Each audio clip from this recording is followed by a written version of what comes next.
Excitebike 64.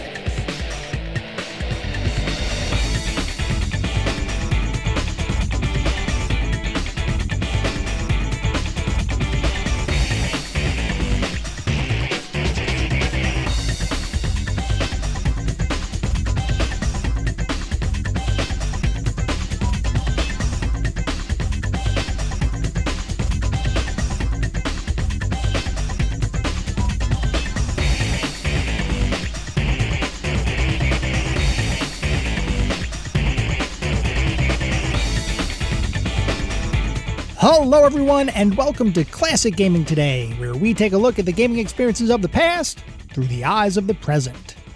I am your host Tony, and today we're going to look at Excitebike 64, a motocross racing title developed by Left Field Productions and published by Nintendo for the Nintendo 64 console back in the year 2000.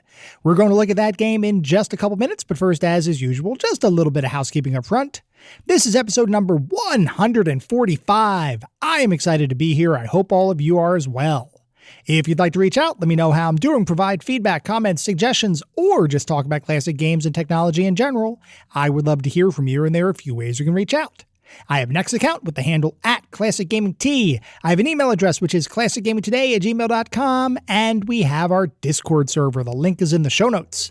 Discord is the best way to get in touch with me and the rest of the community around this podcast. We have a ton of fun out on Discord. We do weekly and monthly gaming challenges, prizes, awards, discussions. It is all out there. I highly encourage you all to check it out. I also highly encourage you to check out our Patreon. It is patreon.com/ClassicGamingToday.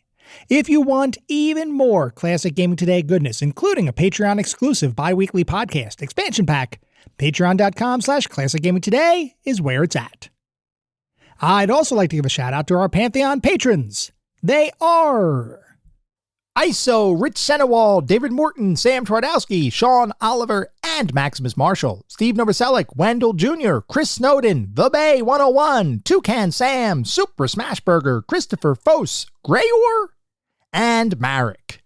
Thank you guys for supporting the show. Thank you all for supporting the show. Whether you contribute monetarily or simply listen on a regular basis, I truly do appreciate all of the support. For anyone who may be new, welcome. I'd like to give a brief overview of the anatomy of an episode because, for the most part, all of our episodes follow a very similar format and structure. We will always start by talking about the history of the game in question, the historical context. How was the game made? Why was the game made? And then we move into a pseudo review kind of section. And I say pseudo review because it's not like we assign a numerical ranking or star counts or anything like that. But we do talk about every single game from several different perspectives. We take a look at the graphics. How does the game look? The sound and music. How does the game sound? The narrative and or story, if the game has one. Playability and controls and overall feel. What does it feel like to play the game today versus when it was released 20, 30, maybe even 40 plus years ago? We do all of that to reach a verdict as far as how well the game holds up today. And to do that, we assign each game to one of several categories. At the very top of our list is the Pantheon of Classic Gaming. If a game reaches the Pantheon, you know it is that darn good. It is a certifiable classic. You should go out of your way to play those games today. Just beyond the Pantheon are our golden oldies. These are still really good games. I still highly recommend you play them, especially if you enjoy the genre in which the game exists. You should have a good time.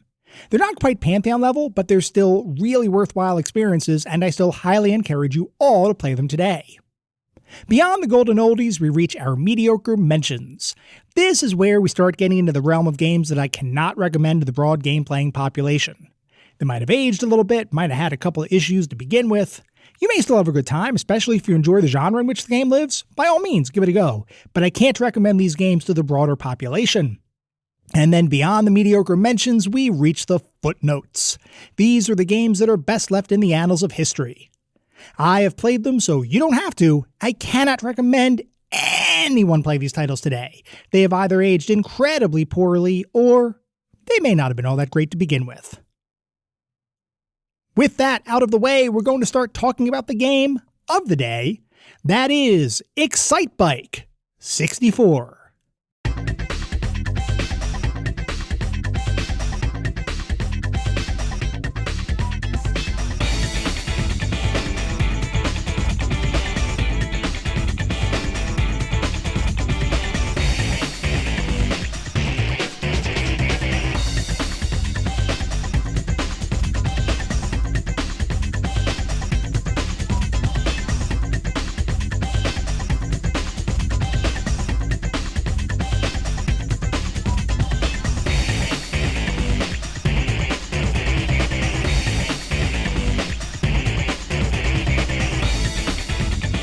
Excitebike 64 is a motocross racing title developed by Left Field Productions and published by Nintendo for the Nintendo 64 console back in the year 2000.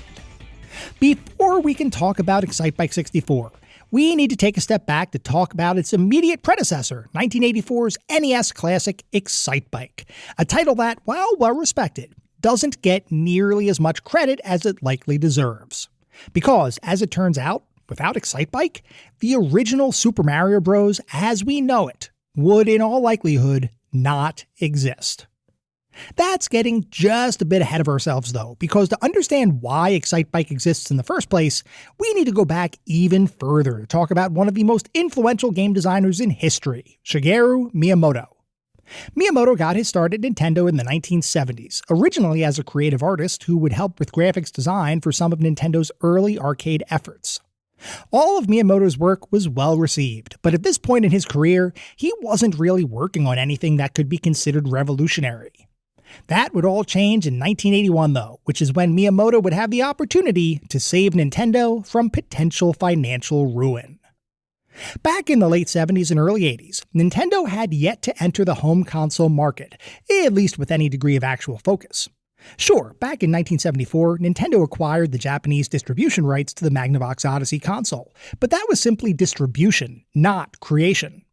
And in 1977, you had the Color TV game series of consoles, which were developed by Nintendo but were not cartridge-based consoles.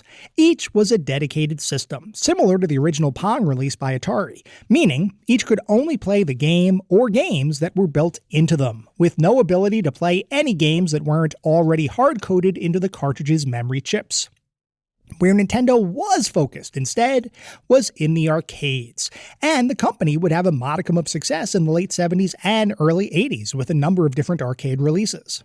One of those games, Radar Scope, was a space fighter game, a sort of more advanced Space Invaders, where players would be tasked with defending a space station from a never-ending onslaught of enemy spacecraft. That game was released in Japan in 1980, and based on early tests in Seattle, there was a strong belief that the game could potentially become a big hit in the United States. So, the recently created Nintendo subsidiary Nintendo of America, under the leadership of Nintendo President Hiroshi Yamauchi's son-in-law, Minoru Arakawa, decided to take a gamble. Arakawa spent the majority of Nintendo of America's budget on purchasing 3,000 Radar Scope machines, with the hopes that they'd be able to take the United States by storm, turn a tidy profit, and set Nintendo of America up as a true force in the American gaming market. There was only one issue.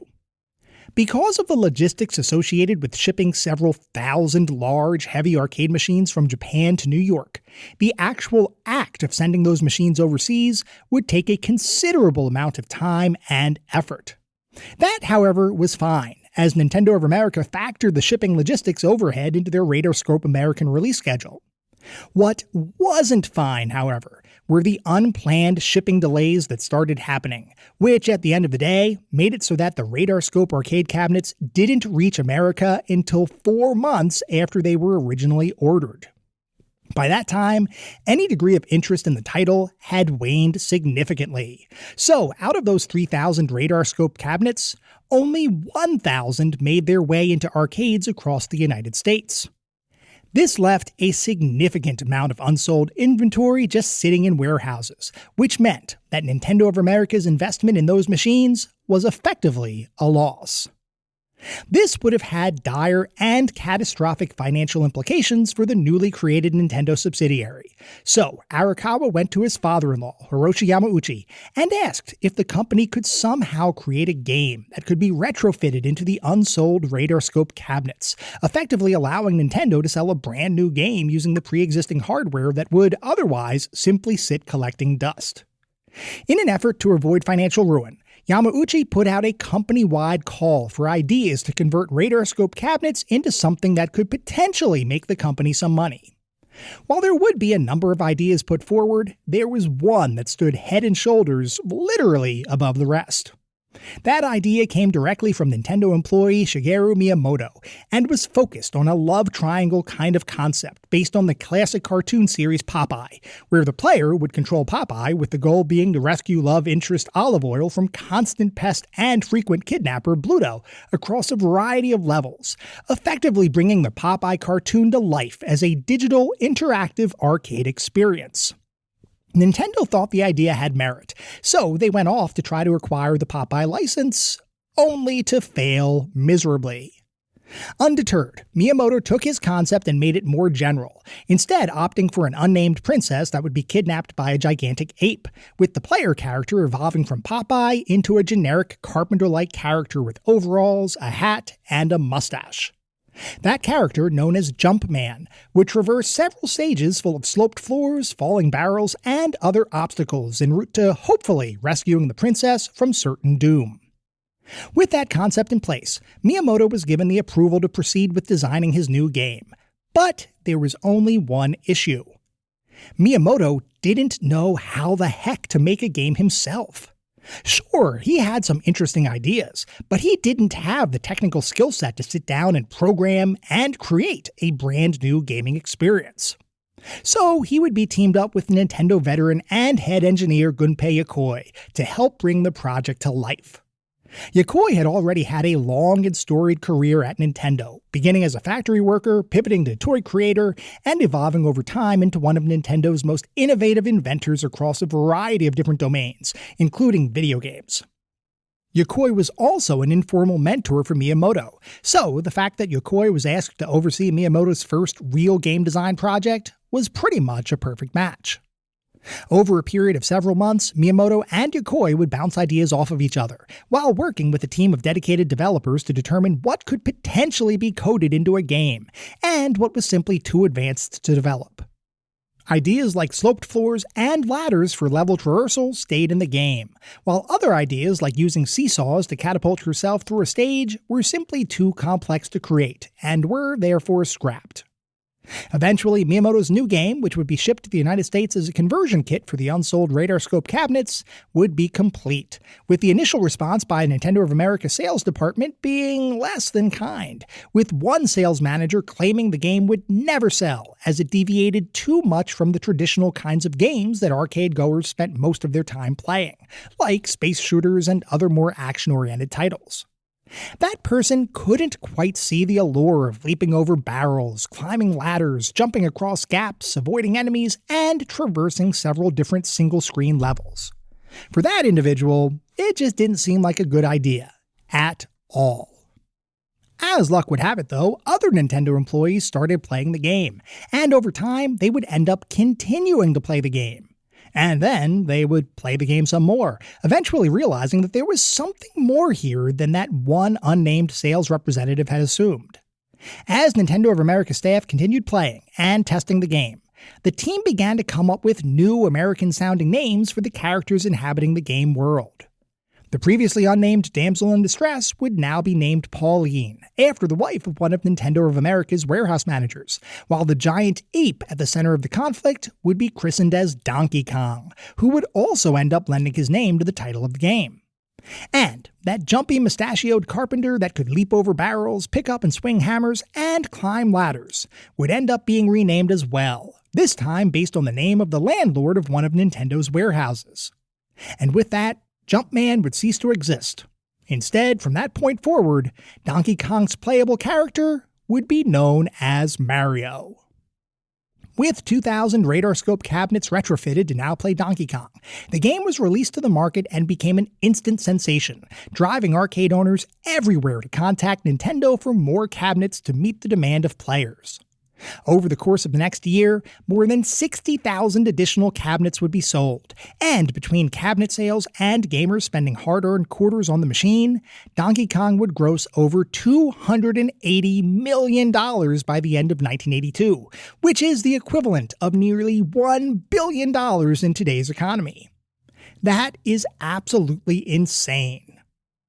With Donkey Kong's success, Miyamoto quickly earned a reputation as a rising star in the company, and with Gunpei Yokoi's guidance, he would go on to work on a variety of titles over the next couple years, including a couple of sequels to Donkey Kong, as well as a new spin-off title putting Donkey Kong's playable character Mario in a brand new adventure, complete with an occupation change from carpenter to plumber, a location shift to the sewers of New York City, some new special abilities like the ability to fall from any height and not take damage, and the introduction of a new member of the family, the ultimate second-player character, Luigi. And with that, Mario Bros. Would be released to arcades in 1983, and while it wouldn't be nearly as successful in the arcades as Donkey Kong, it would still prove to be another hit for Miyamoto, allowing his star to rise even more within the internal ranks at Nintendo. Miyamoto's various arcade successes made him a trusted and well-respected member of Nintendo's game design team, and as mid-1983 approached, Miyamoto would be tasked with shifting from arcade-centric work to instead begin developing titles for Nintendo's forthcoming 8-bit home console, the Nintendo Famicom.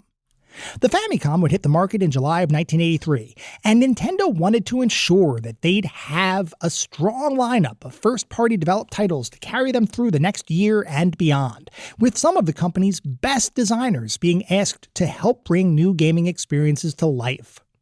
As one of Nintendo's rising stars, Miyamoto would be tapped on the shoulder to create a series of new titles for the Famicom over the course of the next year or so, some of which were 8-bit recreations of various popular sports, like the black box titles golf, baseball, and tennis, while others would be titles to take advantage of Nintendo's Zapper light gun peripheral, like Wild Gunman, Duck Hunt, and Hogan's Alley.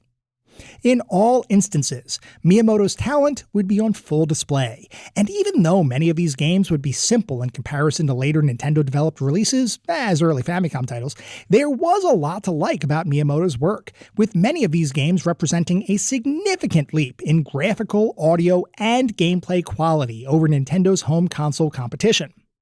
And incidentally, a huge number of players would take notice of Miyamoto's early Famicom efforts, as multiple millions of copies of these launch window titles would be purchased by interested gamers, representing a significant success by Miyamoto and the rest of his team, while also further cementing Miyamoto as a game designer almost without equal.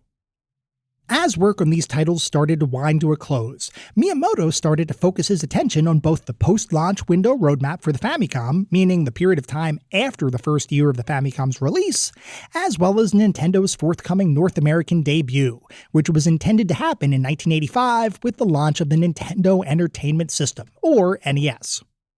As Miyamoto and the team began to deliberate on what titles to begin working on, several ideas would be proposed, including creating an expansive platforming title using characters previously popularized in the arcade release Mario Bros., as well as an arcade-styled motorcycle racing title that the team thought could appeal to gamers looking for an addictive, fast-paced, and fun racing experience.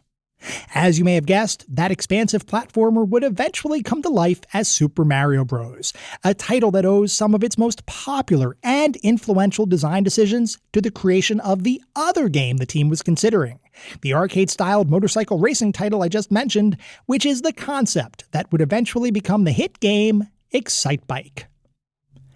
When work on Excitebike got underway, one of the overriding goals was to create an experience that felt exciting to play while being unique in comparison to other motorcycle racing titles available at the time.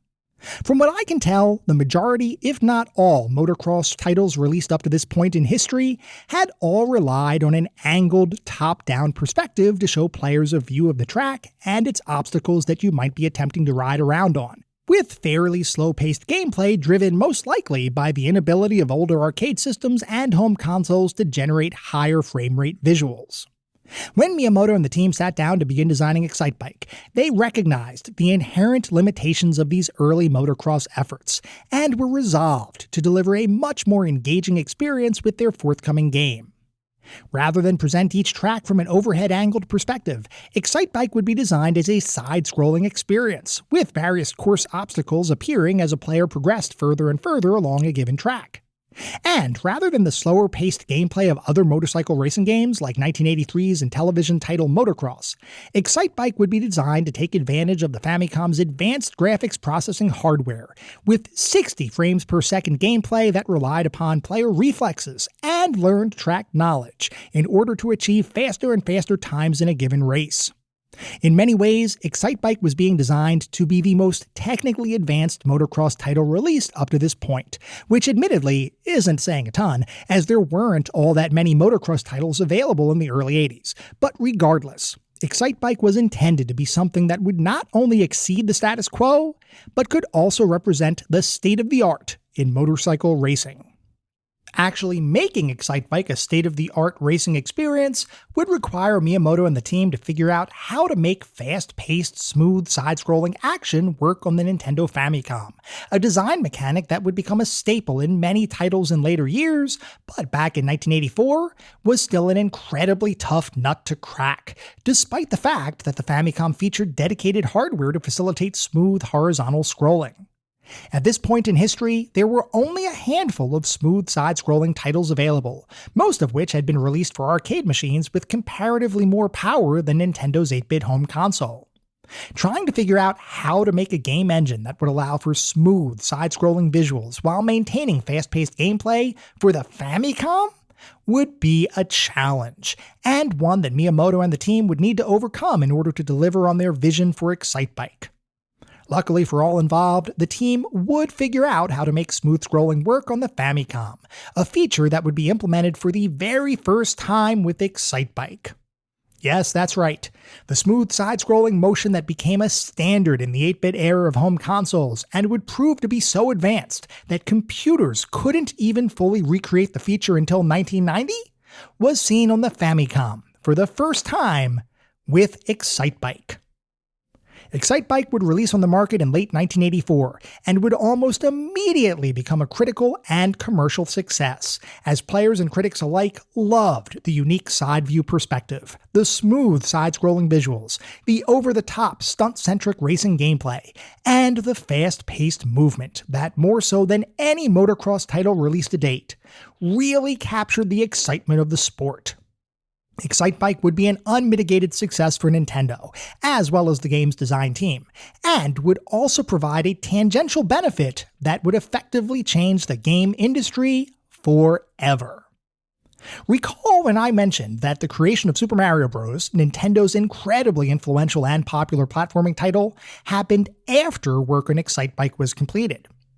Well, this sequence of events would end up having an interesting impact on Super Mario Bros., as Miyamoto had always envisioned Super Mario Bros. To be an expansive, quote-unquote, athletic platforming title, one that would allow Nintendo's mustachioed plumber to traverse a number of levels, all of which would feature smooth scrolling horizontal gameplay, as you might have guessed.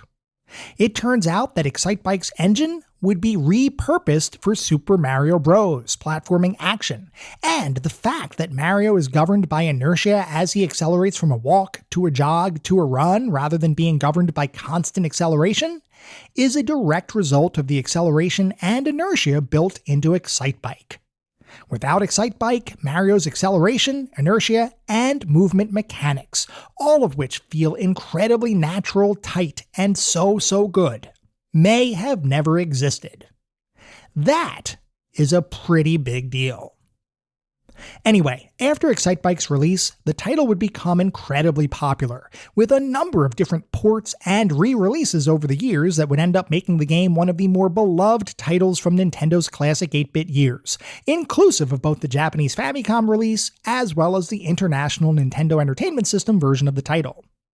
Interestingly though, despite the popularity and commercial success of the title, Excitebike would never become anything more than a standalone motocross stunt racing game, which is a bit surprising given the fact that following Excitebike's release in 1984, the sport of motocross would be depicted in countless video games across nearly every console and gaming platform on the market, with the general realism and complexity of those titles being driven by the constant shift and evolution of technological capabilities available to the video game industry.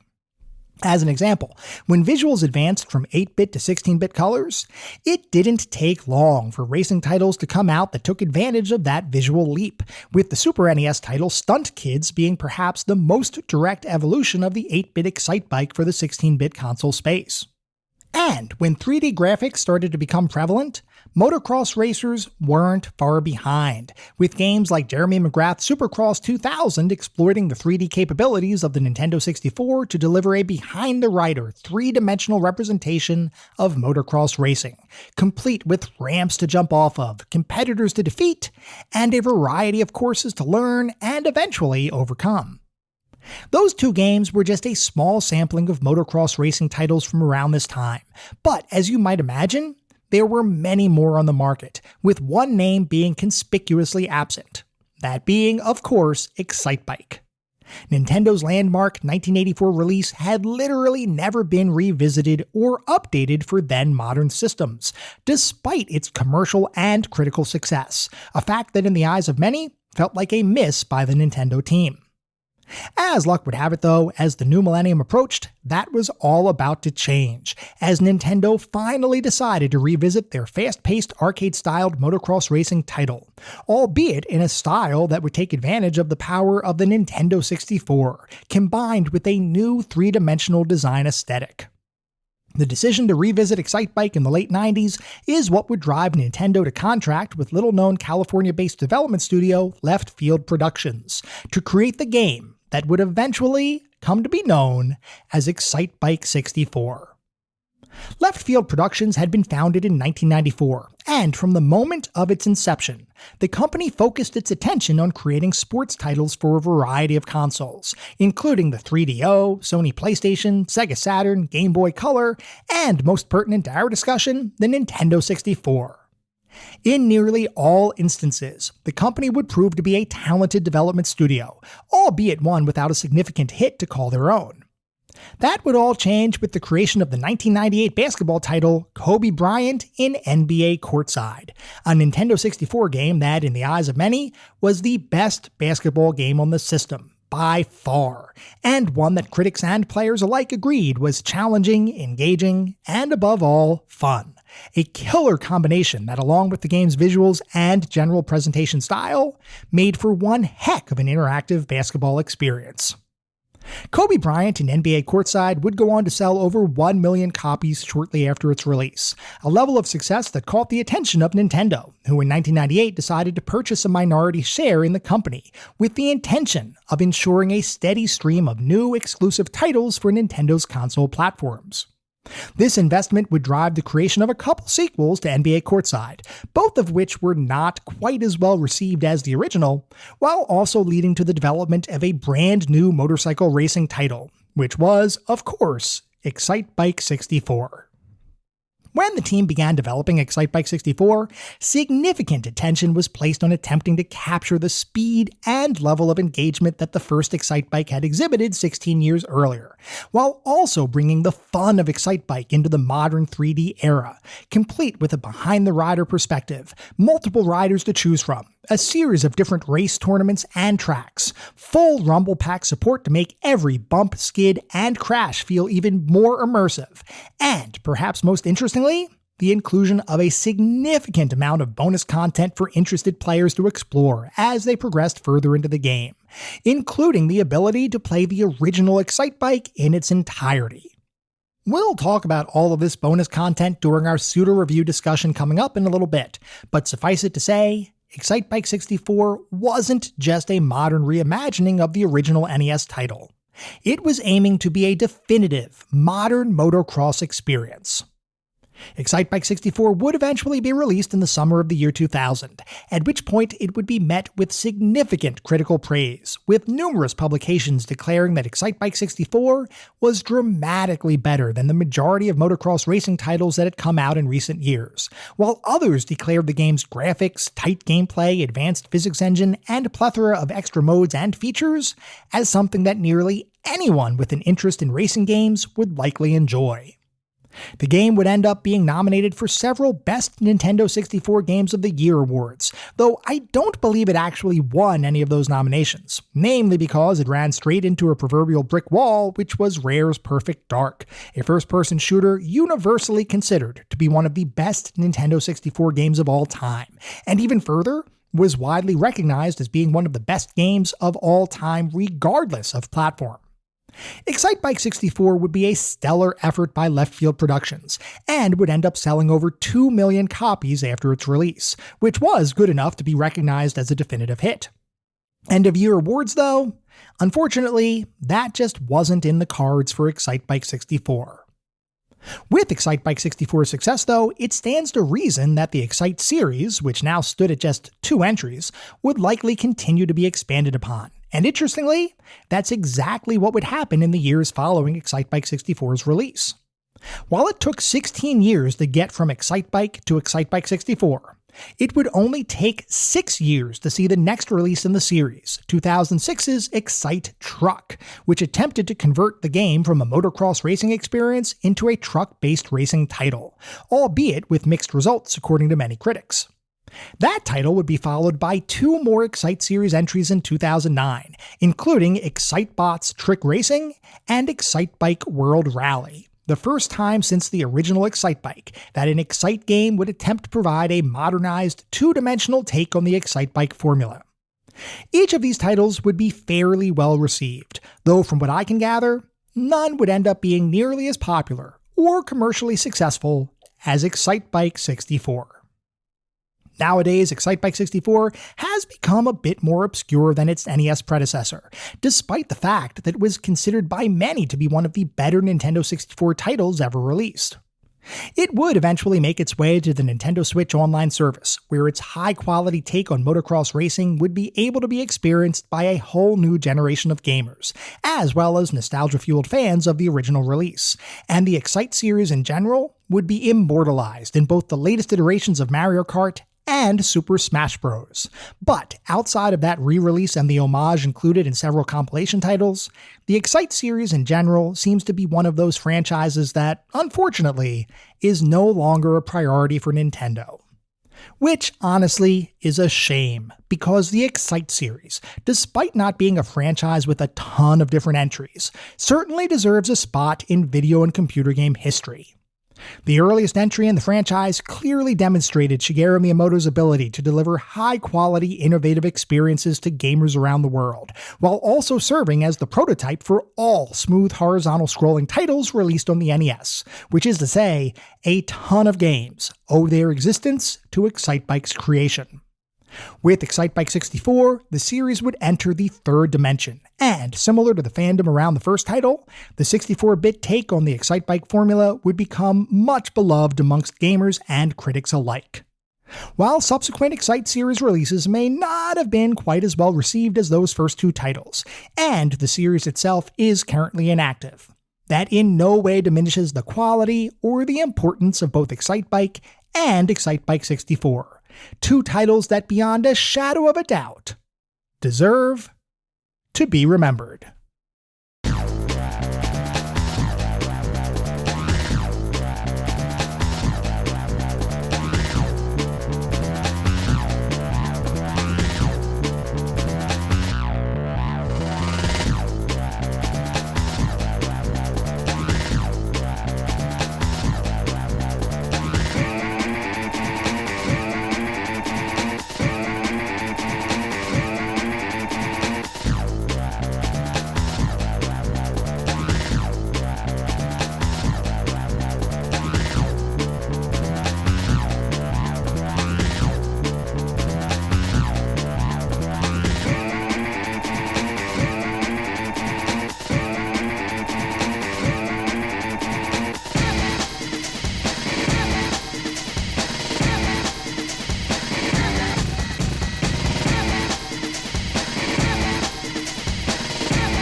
We are now going to shift to start talking about what it feels like to play Excitebike 64 today versus when it was released 25 years ago. Excitebike 64 is, as you'd expect, a motorcycle-based title that includes a number of different modes spanning various types of gameplay, including races, time trials, single-player challenges, multiplayer-specific competitions, tools to express your creativity, and retro-inspired blasts from the past to demonstrate the overall legacy and early years of the Excitebike series. I know when I first sat down to begin playing the game, I had some assumptions around what the game would be, which was primarily a motorcycle racing game. And after playing the title for almost 30 hours, I've come to realize that Excitebike 64 has a significant amount of content beyond my original assumptions, some of which is amazing, some of which is infuriating, and some of which is simply there. More so than many other titles we've covered, the sheer expanse of content here requires some additional discussion, because I definitely have some thoughts about individual aspects of the game, and ultimately, my final assessment of the title will be a combination of all of these different game modes, and whether the good outweighs the bad, or if they are simply too much frustration to be really worth your time, barring spending an excessive amount of time playing the game. So let's talk about Excitebike 64, and perhaps the best place to start is the game mode that represents the game's overall quote-unquote story mode, so to speak, that being the season mode, which is effectively Excitebike 64's version of a championship. Much like other racing titles, Excitebike 64's season mode is split up into several different motorcycle speed classes, representing the game's overall difficulty progression, though interestingly, even beyond the various motorcycle speeds, there's actually an additional degree of difficulty introduced by the various tracks that make up a given motorcycle speeds championship. That might sound confusing, so let me explain. The season mode is split up into 4 different motorcycle classes. Tutorial, which isn't really a speed class but is instead just a guided set of lessons to teach you how to play the game. Novice, Amateur, and Pro. Once you pick a championship speed class, you then have several different sets of races you have to compete in, with a points-based tournament determining whether you can advance to the next set of races, or if you have to try the current set again. Finishing a set of races with the most points unlocks the next set of races, and completing all of the sets of races within a given speed class unlocks the next speed class, until eventually you complete all of the different championship tournaments and, quote-unquote, win the game. At Novice, you'll begin with 5 tracks designated as Bronze, which represents the easiest set of tracks in the game, and are designed to get you acclimated to the overall racing experience that Excitebike 64 offers. Assuming you finish first at the end of the Bronze tournament, you'll unlock the Silver tournament, still at the Novice motorcycle speed, which is another set of 5 tracks that are designed to be a bit more difficult than the tracks included in the Bronze tournament. Once you finish the Silver tournament, you'll then unlock the Amateur speed class, because at the Novice level, you only have 2 tournaments to defeat before you can move on. At the Amateur level, you'll have to repeat the process, once again beginning at the Bronze tournament, which contains the same 5 tracks as the Novice level, before progressing through Silver and eventually the Gold tournament, which is a new set of 5 more challenging tracks introduced as part of the Amateur speed class. Assuming you beat all 3 of those amateur tournaments, you'll unlock the Pro Speed class, which is the highest speed class in the game, and will once again be required to progress through the Bronze, Silver, and Gold tournaments before unlocking yet another set of 5 tracks bundled together in the Platinum tournament. If you beat the Platinum tournament, you'll unlock a final tournament, known as the Challenge tournament, where you compete in a single lap race across 5 tracks you've already raced on, against a single computer-controlled opponent. Unlike other tournaments, this is not a points-based competition. With the Challenge mode, you need to win every one of the 5 races in order to beat the mode. If you do that, you've beaten Excitebike 64's championship, and effectively beaten the core game. If you end up losing any individual race in the Challenge tournament, you'll lose immediately and need to restart at the beginning of the tournament, making this a true final test of your overall mastery of the racing portion of the game. Beyond the season mode's general structure, there are also some additional factors to consider as you begin playing that mode. The first, and perhaps most important, is the fact that the game offers a selection of different riders for you to choose from, each of which have different strengths and weaknesses, as defined by core stats associated with landing, cornering, jumping, and turbo.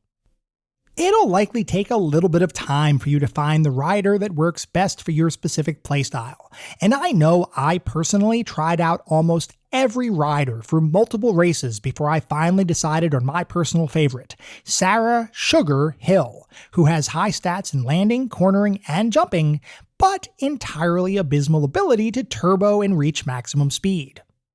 Ultimately, this was the combination of stats that worked best for me in terms of being competitive in the various tournament races the game throws at you, though this is an entirely subjective thing, so your personal mileage may vary.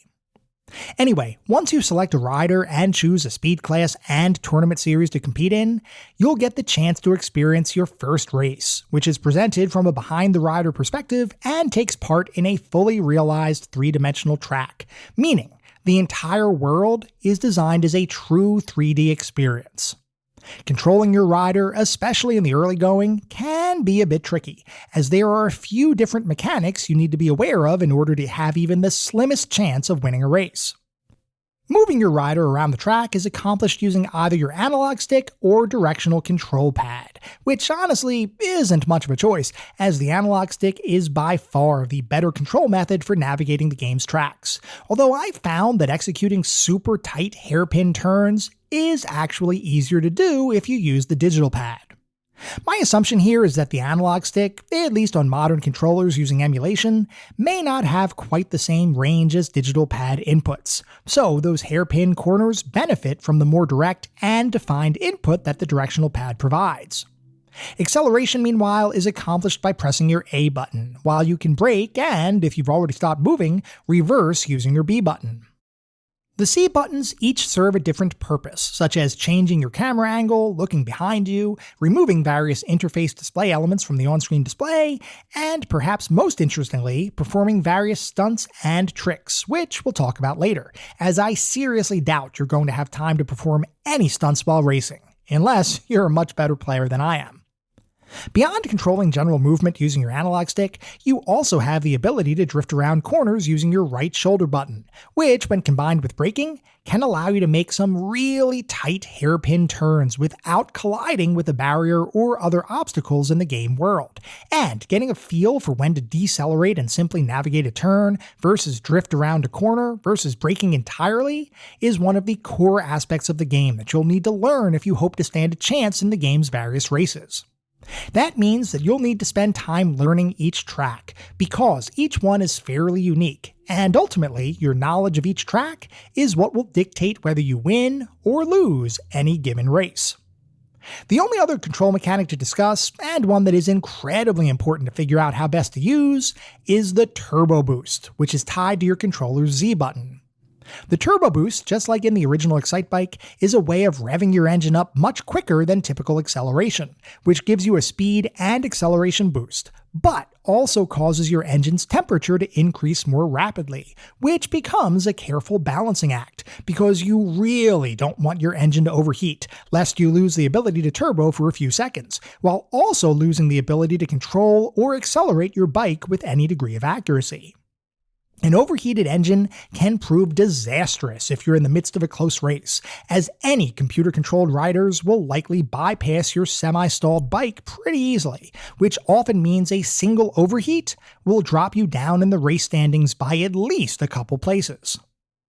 Beyond the impact of getting overtaken by your opponents, controlling and managing your engine's temperature and your related ability to boost serves another purpose, which is your ability to traverse the many obstacles, hills, ramps, and corners that you'll experience in each track in the game.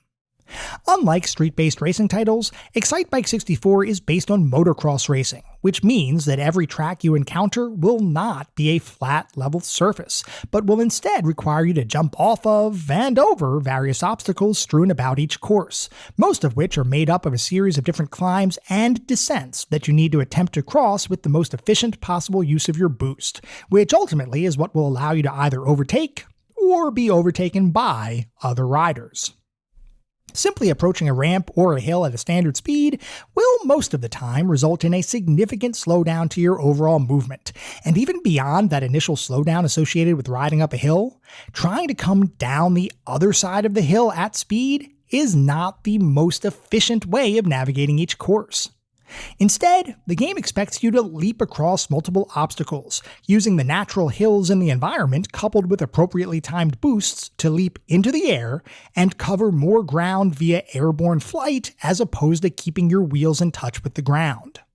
This is another aspect of the title that will take some getting used to, as your goal is to always launch yourself into the air at a speed that will allow you to land on the downward slope of a future hill or ramp, which will serve to maintain your overall speed and minimize the impact of coming back into contact with the ground.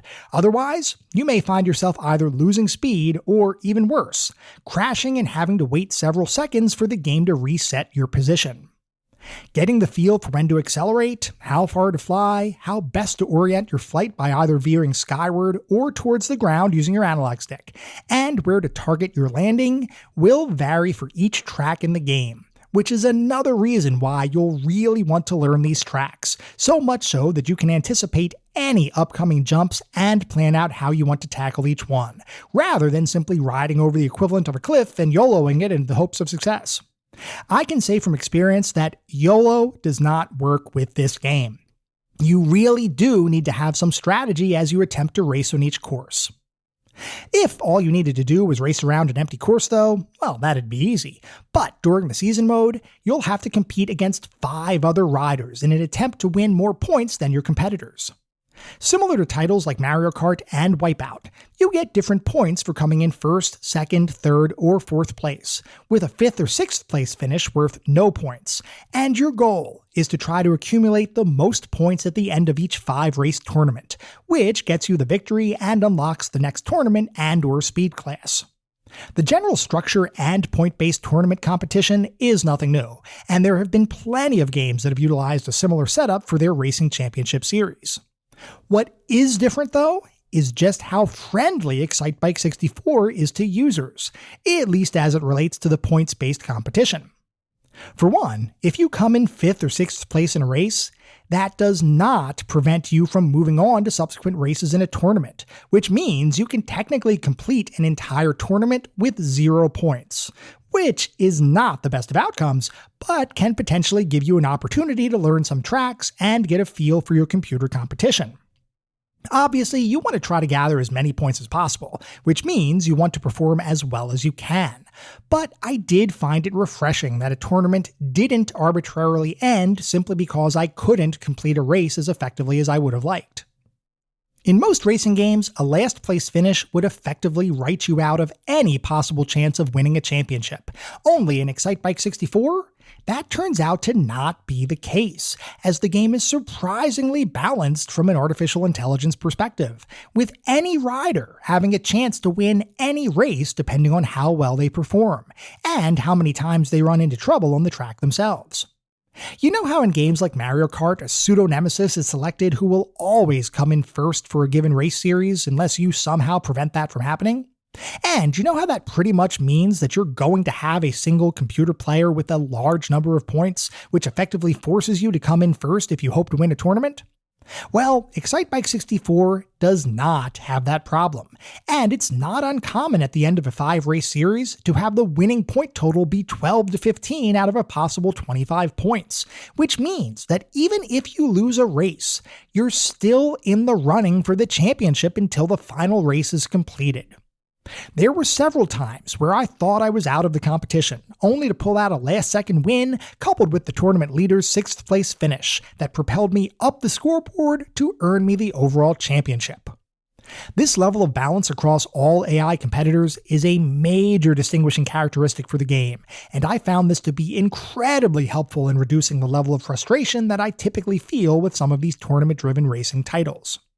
And it's a good thing for that frustration reduction, because the rest of the racing experience can sometimes get infuriatingly frustrating, a fact that is driven primarily by the game's almost universally fidgety and lackluster controls. Before I talk about my experience here, I do need to mention that I was playing this on an emulator using a modern controller, not true Nintendo 64 hardware.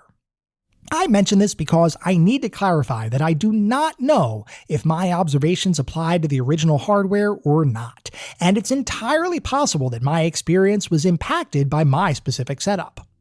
That being said, oh my God, were the controls finicky. And even after playing the game for hours and hours, I still had moments where I didn't feel in control of my rider. Sometimes that manifested itself as a crash into a wall while attempting to corner. Other times it meant I would careen off the course when attempting to steer. And occasionally, I'd even have the game turn me around in a full 180-degree repositioning, forcing me to go in the wrong direction until I could personally course correct myself. Here's the thing with these controls. They work, mostly, but they also have what appears to be a very strange mix of sensitivity and lack of sensitivity that make controlling your rider arbitrarily challenging, oftentimes in unpredictable ways. I spent my first 8 hours of gameplay being supremely frustrated, punctuated by moments of clarity and happiness when the controls seemed to actually work the way I expected them to, and not like I had just given my controller a bottle of whiskey before simply saying, enjoy yourself. Look, I get it.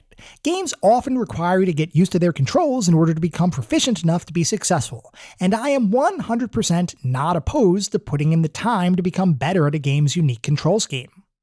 What I'm telling you, though, is that there is something inherently wrong with Excitebike 64's controls, and even when you have enough proficiency to be successful, there's still a very slim margin of error where if you oversteer slightly, or enter a turn at just the wrong speed, or do any number of other things just a little bit wrong, the game will punish you. Interestingly, for a good portion of my early game-playing experience, the game simply felt awful to play, and I began wondering what the heck was going on, because I had read online reviews and message board posts from people who claimed to love the game, and I legitimately questioned how this could possibly be. I know different games appeal to different people, and everyone on those posts did recognize that the game had a high skill requirement in order to actually be competitive in races, but it still felt like something was off with my specific setup. Well, wouldn't you know it, there was a setting in the options that would end up having a dramatic impact on gameplay, and that was the high-res option, which was designed to allow individuals who had the Nintendo 64 expansion pack an opportunity to run the game with higher resolution visuals than the default. Considering I was emulating the game, and considering that the emulator I was using supported the expansion pack, I figured there was no harm in running the game in high-res mode. Let me tell you though, I couldn't have been more wrong, as the high-res mode added significant lag with lower frame rates that not only impacted my ability to control my rider, but also had significant gameplay impacts that made it so that some of the courses were, from my perspective, nearly impossible to traverse effectively. Take, for example, any course with a ramp that doesn't have a significant straight section before it, meaning a ramp that doesn't allow you to accelerate for any great distance. With high-res mode on, I would often approach a ramp, jam on my boost button, and end up launching off the ramp at a height and speed much less than computer-controlled opponents, which made me question if I was doing something wrong. It turns out I wasn't doing anything wrong at all, other than leaving high-res mode on. As soon as I turned it off, my overall speed and ability to launch myself higher off of ramps increased dramatically, which means the slower frame rate of the high-res mode wasn't just lowering the number of frames per second. It was actually slowing down my own gameplay, and in the process was impacting my ability to win races. I ended up beating the novice and amateur speed classes before I even thought about checking this setting, which means that for a good portion of my playtime, I was faced with frustration after frustration that ultimately could have been avoided had I switched off high-res mode earlier. After turning off high-res mode, I began winning, even on pro difficulty, much more easily, and the controls became dramatically snappier in the process. Now, that doesn't mean that the controls were perfect, and there were still plenty of times where the game simply lost its mind and decided it was time for me to crash, but it was still a marked improvement over what I had just experienced for the last 8-ish hours of gameplay. After switching off high-res mode, I did finally beat the season mode in its entirety, and in the process, developed more of an appreciation for the game's overall design and the racing mechanics included with the title. This level of appreciation took almost 30 hours to sink in, and even after memorizing each track and really developing a significant amount of muscle memory for the title, I still think the controls are somewhat broken in general, and I believe a modern remake here would be able to right those wrongs fairly easily. But at least I was able to have more success in the latter part of my championship run than what I had experienced up to that point, which proved to me that it wasn't me simply being bad at the game. The game itself was simply trying to make my life miserable. 30 hours of practice will mitigate a lot of that misery, but the question is, do you want to spend 30 hours playing a racing title when other deeper experiences beckon on the horizon? That is up to you to decide. Anyway, that was my experience with the season mode in the game, and overall, I'd have to call the experience a little bit mixed. The moment-to-moment gameplay in each race was punctuated by periods of inconsistent controls, but the overall tournaments were surprisingly lenient in terms of how many wins you needed to string together to actually win one of those tournaments. And actually, perhaps that relaxed approach to tournament standings was because of the wonky controls. I have no proof of that, but considering how hard it was to actually play the game with any modicum of proficiency until you spend a significant amount of time practicing, I'm going to give the development team the benefit of the doubt for that one. Now, if all the game had was its season mode, I'd probably be left with a sour taste in my mouth, as for a good portion of my playthrough, the championship races were not all that fun to experience, a result of the game's super finicky controls, and of course the high-res mode making things even more difficult. Luckily for the game though, there are a number of other features and modes that you can unlock as you play the game, and for the most part, these modes are much more fun, especially for an unseasoned player. It's unfortunate that most of them require success in the season mode in order to actually unlock, because I'd wager that a good chunk of players may have never had an opportunity to experience all of these modes in their entirety. First though, we should probably cover the modes that simply exist in the game as a standalone racing type of experience, those being the exhibition race and time trials mode, which are exactly what you'd expect them to be, with exhibition races allowing you to select a single speed class and track to race against others on, and time trials allowing you to open any course and simply try to get the best race time on it. Those modes are all fine for what they are, and for better or worse, inherit the pros and cons of the standard season race mode that we just talked about. The more interesting set of features, though, are hidden in the game's Special Tracks section. Special tracks in this context represent the game's special modes included within the title, a couple of which are unlocked by default, with the majority having to be unlocked by progressing through the game's season mode. We're going to talk through each of these special modes here, because this is, from my perspective, where the game truly shines. The first special mode is simply known as Desert, which presents you with a never-ending desert to compete against other riders on, with the goal being to find and ride over 10 waypoints placed at various points in the game world. These waypoints are randomly placed, and all you have to guide you is an on-screen arrow that points in the direction of your next waypoint. Getting from wherever you are to wherever you need to be is a fun-filled, chaotic romp across sandy dunes, and playing this mode brought a smile to my face. Sure, the controls here are no better than the controls in the racing portion of the game, but because there's much less structure here, the poor controls don't hamper your enjoyment nearly as much as trying to compete in a structured race with numerous obstacles to bounce into that only serve to hamper your progress. This one is simply fun and stress-free, and after spending a ton of time racing, this was a truly nice diversion. The next special mode is the Stunt Course, which is a small arena with a bunch of ramps to launch yourself off of to perform a variety of mid-air stunts for points. I mentioned the fact that the game has stunts previously, but to explain further. As you're riding around on your motorcycle, you can perform a variety of stunts by holding down the down C button in combination with a variety of other button inputs, like pressing down and then up on your analog stick, or rotating your analog stick to the right while holding the R button. There are 8 stunts available to all riders, and 1 unique stunt for each rider, for a total of 9 stunts you can potentially pull off at any point in time.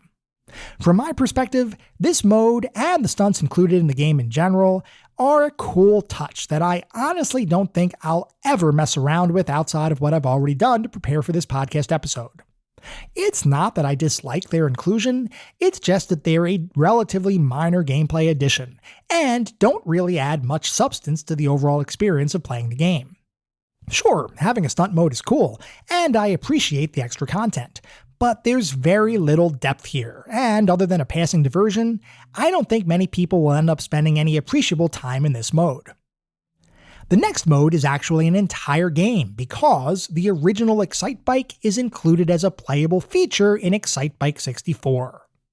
This is simply awesome, as the original Excitebike is one of my personal favorite early NES titles, and I recall countless hours playing the game when I was younger, both racing as well as creating my own tracks to test my skills against. The fact that the original Excitebike was included here is an excellent addition, and serves to honor the legacy of the series, while also adding a dose of excellent content to Excitebike 64. This is probably one of my favorite additions to the game, and I loved that the development team included it here. The next mode is something I never realized existed, but it's kind of awesome that it does, and that is soccer. But not just any old soccer match. No, this is a full Rocket League-styled motorcycle-themed game of soccer, where you and your teammates and opponents ride around on your motorcycles and try to score goals by hitting a giant soccer ball into a nearby net. Now, I have to admit that I did not play this mode, simply because you need 2 to 4 actual human players in order to actually play it, which I didn't have. So I can't speak to the mode's implementation. I can simply talk about the concept behind the mode, which honestly is awesome. I was shocked to discover that Excitebike 64 provided a Rocket League-like experience 15 years before Rocket League was released. I wasn't able to find anything suggesting that Excitebike 64 inspired Rocket League's creation, but regardless, this is an incredibly creative addition to the game, and I love that the development team included something totally off the wall like motorcycle soccer in their otherwise fairly structured racing game. The next mode is called Hill Climb, and it is exactly what it sounds like, in that you have to climb an incredibly steep incline in a set period of time, all while attempting to avoid crashing and riding off the side of the mountain. This sounds like it would be simple, but it is anything but, as the incline is precipitously steep at times, so much so that you may fall backwards if you approach certain sections of the course directly. Instead, you need to weave around different obstacles, find sections of the course that are a bit more flat than others, and generally make your way up slowly through the mountain until you eventually reach the top. There is a time limit here, though there are a couple of checkpoints that add some additional time to your countdown clock as you make your way up the mountain. As a single player, this mode was fun for a diversion, and an interesting challenge to beat, but beyond that singular achievement, I don't think I'll ever play it again. Where I can see this becoming incredibly fun, though, is in multiplayer, where you have multiple people attempting to ride up this dangerous mountainside, falling and crashing all over the place along the way. I can see this being a fun drunk party game kind of experience, and while I didn't experience the multiplayer here myself, it certainly seems like something that'd be silly fun for a group of friends. The final special track is known as Excite 3D, which is unlocked by completing the entire season mode in the game, which means every speed class and every set of tracks, including the one-on-one challenge mode. Assuming you achieve that victory, you're treated with a recreation of a fairly typical track from the original NES Excitebike, albeit in full 3D, and with 2 different camera perspectives to play around with, one of which is a behind-the-rider view just like the rest of the game, while the other is an angled side perspective similar to more modern biking and stunt titles from recent years. My personal preference is the behind-the-rider perspective, as I felt like that really injected you into the action of the experience. But whatever your personal preference is, the end result is the same. Excite 3D is simply awesome, and I loved seeing the original Excitebike recreated as an Excitebike 64 experience. This was a perfect end to the game because it encapsulated all of the feelings I had been having up to this point. By the time I reached this mode, I had spent so much time learning the game that even the wonky controls were mostly a non-issue, though I still viewed them as a design flaw. But as I embarked on this final challenge, I once again had to overcome a set of computer-controlled racers that were fairly challenging to defeat, at least until I learned the track. Once I did though, and I figured out the right jumps to boost up and which ramps to descend onto, I flew. Yes, literally flew through jumps unlike anything I had experienced to date, with some ramps providing so much airtime that I probably entered restricted airspace. This felt awesome after spending so much time with the game, and when I finally crossed the finish line in first place, I felt a sense of relief and accomplishment that not many games provide. Sure, some of that relief was because I didn't have to worry about playing the game again competitively, but a good chunk of it was simply the catharsis that happens when you beat a particularly challenging task. I had finally, truly beaten the game. Anyway, just a couple items more to note. Excitebike 64 includes a custom track builder, which is surprisingly deep if you take the time to explore all of the different pieces you have at your disposal. Unfortunately, you can only create indoor tracks, and can't create any of the more interesting outdoor environments, but regardless, it is a cool addition to the game for creative individuals to make new and unique challenges for themselves and their friends. The lack of online multiplayer does stifle things a bit here, as creations can't be shared more broadly. But hey, this is the Nintendo 64 we're talking about. The technology just really wasn't there at the time. The only other item to note is the fact that there are a good number of cheat codes you can use to change up the experience of playing the game, some of which will actually alter some of the modes we just discussed, like changing the uphill movement of the hill climb mode into a downhill mode instead. I didn't play around with any of the codes myself, but I love when games include gameplay altering codes and secrets as fun diversions to tackle. That, to me, is one of those nice touches that we don't see quite as often today, but was really prevalent in classic titles, and I always appreciated those additions. We're going to talk more about some of the other specific aspects of the title in just a couple minutes. But first, as we always do, we have to take a look at the back of the box, because, as you all know, I love looking at the back of the box for these games. I love learning how different companies marketed their titles, especially in the era of gaming that we typically look at. Back then, we didn't have a pervasive internet. We didn't have a bunch of gameplay videos we could look up. Back then, when we made a buying decision, it was often based on word of mouth from family and friends, reviews we may have read in magazines, and what the box actually looked like on the store shelf. Did the front of the box make the game look cool? If so, we'd pick it up. Did the back of the box make the game sound cool? If so, we might purchase it. If not, back on the shelf it would go. So, for Excitebike 64 for the Nintendo 64, the back of the box says Excitebike 64. Experience Extreme MX. You grind your way through the hairpin turn, a wall of mud exploding in your wake. Your next jump launches you into the air. You pull off a spectacular double no-footed can-can and become an instant legend. In Excitebike 64, you'll find all the high-flying action, heart-stopping stunts, and bone-jarring crashes of the extreme sport of motocross. It'll set the daredevil inside you free. Over a dozen outrageous tricks. Stun the crowds with heel clickers, cliffhangers, bar hops, and more. 20 stadium tracks and awesome outdoor courses, plus 6 different riders with 6 unique styles. Custom track editor. Create your own MX courses complete with banked turns, drop-offs, and whoops. Intense 4-player action. Make your friends eat dirt. And then there are some screenshots on the back of the box as well, and I have got to say, this one sells me. This box sells me on the game.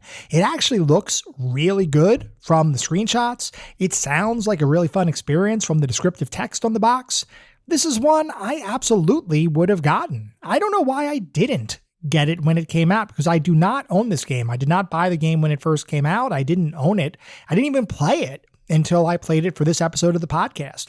I don't know why that is, but I can tell you definitely by looking at the box today, it's one I probably would have bought if I paid any attention to it when it was on store shelves back in the year 2000. Anyway, we're going to move on to start talking about the more specific aspects of the game, and we're going to start by talking about the graphics.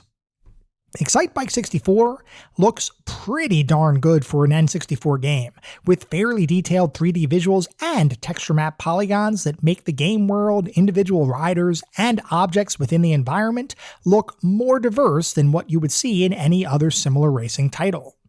This is driven primarily because of the different tracks and their layouts, with the outdoor courses being noteworthy for their use of various environments like deserts, forests, and icy tundras, all of which feel unique and distinct from one another. The more traditional motocross tracks that take place in an arena are a bit more one-note, though they still look good for what they are. One thing I do want to note, though, is that despite the fact that the game offers a high-res mode for anyone who may have an N64 expansion pack or a modern emulator, I really don't recommend you use that mode at any point. Not only does it reduce the visible area of the screen to drive those supposedly higher quality visuals, but it also introduces less stable frame rates that will impact gameplay. It's a nice concept, but in practice, the high-res mode here is entirely not worth it, and I greatly preferred the larger screen size and smoother animations and gameplay that the non-high-res mode offered. And speaking of animations, everything in Excitebike 64 is animated fairly well, with the only item of note being the fact that riders do not utilize any form of ragdoll physics or other types of physics engines when they crash or fall off of their bike, which means you can occasionally witness fairly comical crashes that result in you being pushed off into the distance stiffly before colliding with the wall, the ground, or some other obstacle. This is not an issue that affected my enjoyment of the game, but it is something that might give you a chuckle every now and then. The only other item to note, and this is something that will only impact emulation users and is not a critique about the game at all, is that I found the emulation here to be a bit less than perfect, with some tracks missing certain objects that, while not rendered on the screen, are in fact still obstacles on the course. This is most noticeable in the first track of the Platinum set of courses, entitled Gold Mine Rush, where the first section of the track is missing a set of fences that serve to block off certain sections of the course. When I played the game, those fences were missing entirely, which made certain shortcuts pretty challenging to progress through, as I had to imagine in my head what the potential gap was between a fence and an object, and hope that I got it right. Once again, this was an issue I encountered while emulating the title, and might not impact you, and certainly isn't something to hold against the game as originally designed. I mention it only to say, if you're playing the game and crash into an invisible wall, now you know why. Overall, the graphics here are well done, and I have little complaint about how the game looks. Moving on to the sound and music, the music in Excitebike 64 feels designed to fade into the background, and based on my playthrough, it accomplished that goal, as I can't really recall any specific track from the game other than brief snippets here and there. I don't think that's a major issue, as I truly don't believe the music was intended to be anything other than an accompaniment to the racing action on the screen, but if you're looking for a quality musical experience, I don't think you're going to find it here. Sound effects, meanwhile, are all effective, with the various engine sounds of the bike fitting in perfectly with whatever's happening in your current race. Were they the best sound effects in the world? They were pretty generic bike and engine revving noises, but they did fit in well with the action, and from the perspective of someone without a ton of knowledge of engines and mechanics, they worked just fine. The only other item of note is the game's announcer, who interjects various quips and race status one-liners regularly throughout each race. While I know some people really enjoy the announcer's interjections, I found them kinda hard to hear and understand on occasion. Perhaps that's because I was so focused on trying to win my race that I didn't pay enough attention to the announcer's exclamations, but from my standpoint, there's nothing really special about the announcer's voiceover. It's there, it's fine, and that's pretty much it. Overall, I'd say I was a bit unimpressed with the audio in the game. It worked within the context of the game, but beyond that, I don't think there was anything to really call attention to. Moving on to the narrative and story, there really isn't any story here, other than whatever you make up in your head about your rationale for competing in the various events offered by the game, which honestly is perfect for Excitebike 64, since there's no need for a story in a racing game. Even the game's manual, which oftentimes would include a snippet of backstory, even if minute, doesn't have anything approaching a narrative.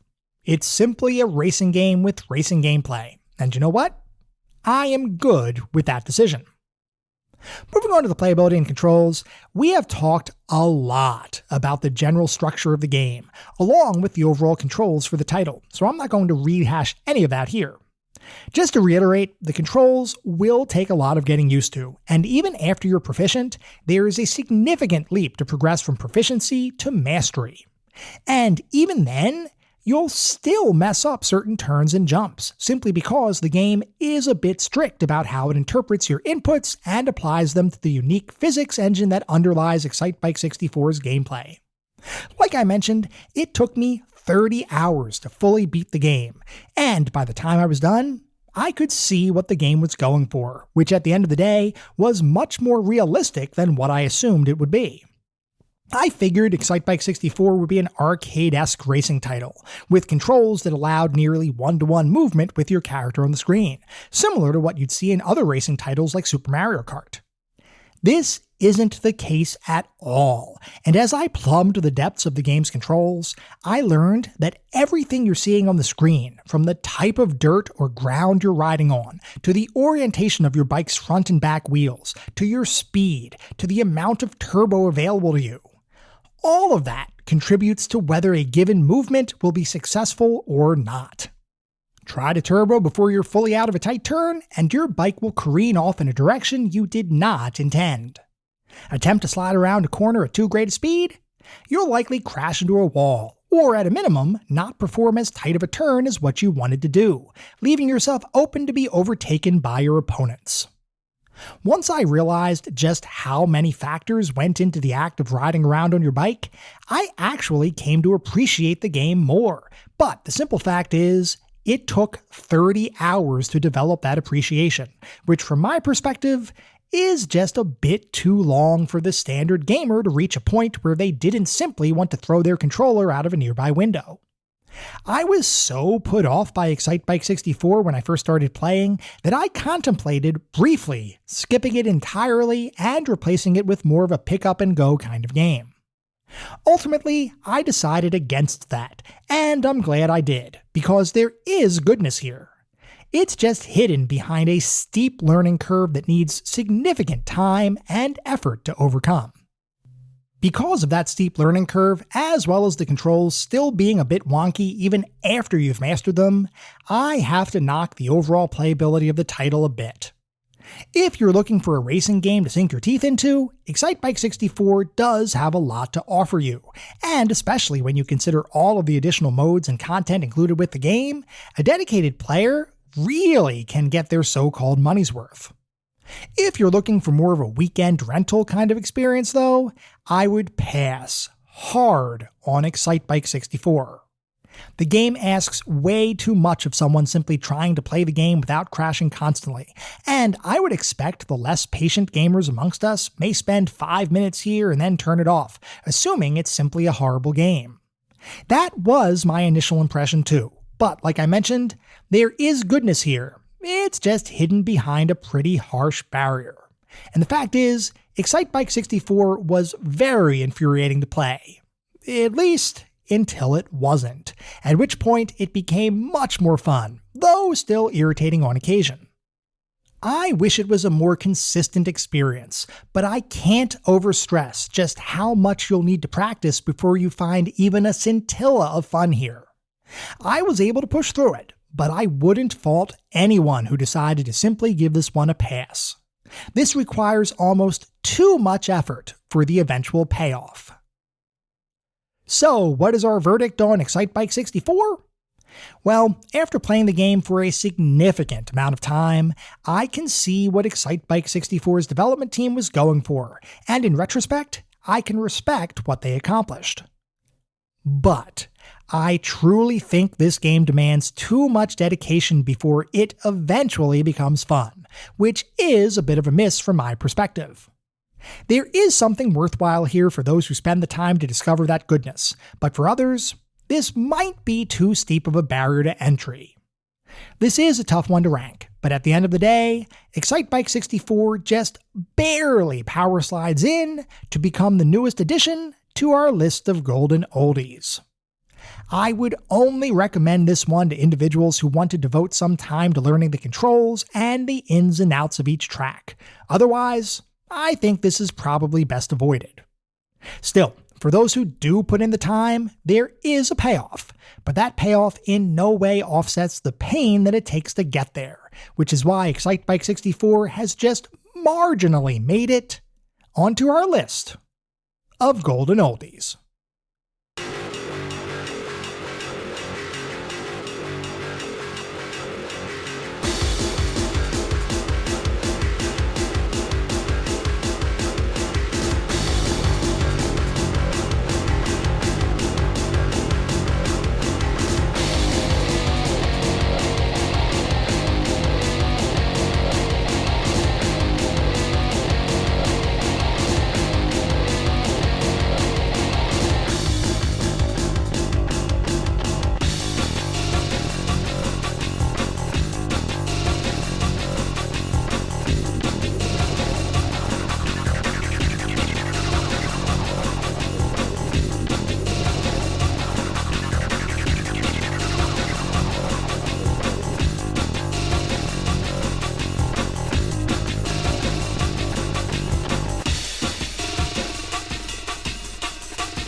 That was our episode on Excitebike 64. I hope you all enjoyed listening to it as much as I enjoyed creating it. If you'd like to reach out, let me know how I'm doing, provide feedback, comments, suggestions, or just talk about classic games and technology in general, I would love to hear from you, and there are a few ways you can reach out. I have an X account with the handle @ClassicGamingT. I have an email address, which is classicgamingtoday@gmail.com, and we have our Discord server. The link is in the show notes. Discord is the best way to get in touch with me and the rest of the community around this podcast. We have a ton of fun out on Discord. I highly encourage you all to check it out. I also highly encourage you to check out our Patreon. It is patreon.com/ClassicGamingToday. If you want even more Classic Gaming Today goodness, including a Patreon-exclusive bi-weekly podcast expansion pack, patreon.com/ClassicGamingToday is where it's at. Before we sign off for the week, I do want to mention that our next episode is going to be focused on Star Trek 25th Anniversary, so feel free to write in if you have any particularly fond or not so fond memories of that experience. At the same time, I recognize you're likely listening to this podcast on any number of podcast services. And if you would feel so inclined, it would be great if you could leave me a review. This is not about trying to bolster star counts. This is not about trying to harvest a ton of 5-star ratings, though if that happens, awesome, and it means we're doing something right. No, what it's really all about is trying to deliver the best possible podcast I can. The only way to do that is to get feedback from all of you, the listener community, to make sure I'm hitting the mark and delivering the content you all want to listen to. We get new listeners every single day, which is simply amazing. I want to continue to grow this community and continue to make the best possible podcast I can. We'll be back in around a week with our next episode focused on Star Trek 25th Anniversary. Until then, remember, sometimes the games of the past are just as good, if not better, than the games of today. Goodbye, everyone.